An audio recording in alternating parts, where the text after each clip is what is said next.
Ringside boys, welcome to the side of the ring because it's time for some ringside rumors. For what it's worth, Ronda Rousey claimed in a recent Ronda on the Road video that she gets to pick her opponents in WWE. Cool. That's all I got. Next, Cody Rhodes is a little ahead of schedule in his rehab from a torn pec, according to the Wrestling Observer newsletter. There's still no firm date for a return. Okay, so this is like I was saying, how there's a good chance that we're not going to see him this year. We're probably going to see him on Royal Rumble. Yeah, you know what? We're probably going to see him at the Royal Rumble. That makes the most amount of sense for him to be like number 29 or number 30. Yeah, it's more that is the best idea for them to do. But it's Cody Rose, and he's going to be like super excited. So he's more than likely going to want to come back way sooner than that. Next, Fightful Select says the Luke Gallows and Carl Anderson return to WWE on a big money deal. Probably because they're like with NJPW, so they're like, hey, fucking put more money on my contract, asshole, all right? Unless I'm walking, all right? Next, PW Insider says Omos and MVP will be appearing regularly on Smackdown going forward. Weren't they on Smackdown? No. It was Braun Strowman. Wasn't Braun Strowman on Raw? Why are you giving everything to SmackDown? Nothing is happening on Raw. What do we have on Raw? We got Seth. We got Riddle. We have Judgment Day. That's true. What else? We have Gallows and Anderson now. Whoopee.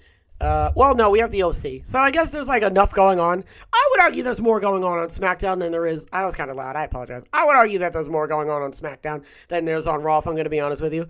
Per Fightful, Angelo Dawkins is receiving high marks within WWE for his development recently, and Harris has been speaking highly of him. Ooh, who's going to branch off first? Is it going to be Montez Ford or is it going to be Angelo Dawkins? Ooh. In the Wrestling Observer newsletter, Dave Meltzer writes, finally, in the Wrestling Observer newsletter, Dave Meltzer writes that the idea behind replacing Elektra Lopez with Zelina Vega was WWE wants to get the women in the ring together against each other, and they didn't want to go Lopez versus B-Fab on the main roster. Why? What's wrong with Elektra Lopez and B-Fab? Why can't they wrestle? Why does it have to be Elektra Lopez and Who's What It's and Zelina Vega? What's wrong with B-Fab? She can't wrestle. So then put her in the ring. Put her in the Performance Center. I don't understand. That's the whole point of the Performance Center. Oh, I can't wrestle. Great. Well, then follow me. Get in there and beat the shit out of somebody. Wait, what are you talking about? Why can't B-Fab show up? That's weird. Now, listen. If you were expecting me, this was probably the shortest ringside rumors I've ever made. But I don't know what else you want me to do, to be honest. What else do you want me to speak on? What do we talk about? For what it's worth, Ronda Rousey claimed in a recent Ronda on the Road video that she gets to pick her opponents in WWE. Okay, so she chose Liv Morgan. Great. Well, no, Liv Morgan was the champion, so she kind of had to choose her. And from what I can tell, it doesn't seem like Ronda is really good. I don't know. Who is Ronda's? I saw SmackDown, and I didn't know who Ronda's, they didn't even necessarily build to Ronda's, next opponent, so I don't know who it could be. But whoever it is, I guess she picks him. Great. I don't care. I'm not Ronda, and I'm also not one of her opponents. Cody Rose is a little ahead of schedule. I assume that he's going to want to be back sooner rather than later, but I think that it's a really good idea to have him show up in the Royal Rumble. Fightful Select says that Luke Gallows and Carl Anderson return on a big money deal. That makes sense because they're like, hey, we're very well versed in many different promotions, and also we were at NJPW once, so you should give us a bunch of money because if NJPW wants to pick us up, that means we're worth the money. So why don't you give it, fork it over, PW Insider says Omos and MVP will be appearing regularly on SmackDown going forward. I couldn't speak halfway through. I don't know why they're on SmackDown. I swear to God, no. Wasn't Braun on SmackDown? He was, wasn't he? He was on SmackDown. Oh, Lord. I don't know what's going on. I don't know who is on what. I don't know. Also, now Ray's on SmackDown now? What is happening? Oh, yeah. Angelo Dawkins receiving high marks. Again, I don't know if...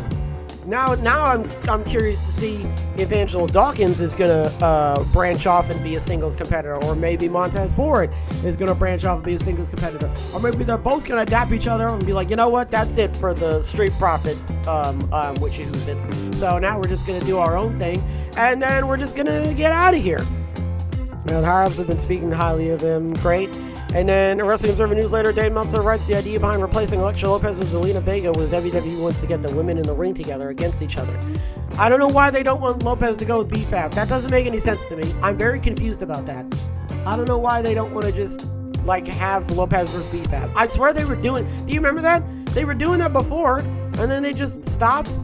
I don't know. I have no idea. I don't know why they're not doing that. That's really weird, if I could be totally honest. But, again, I'm not WWE, so I don't know.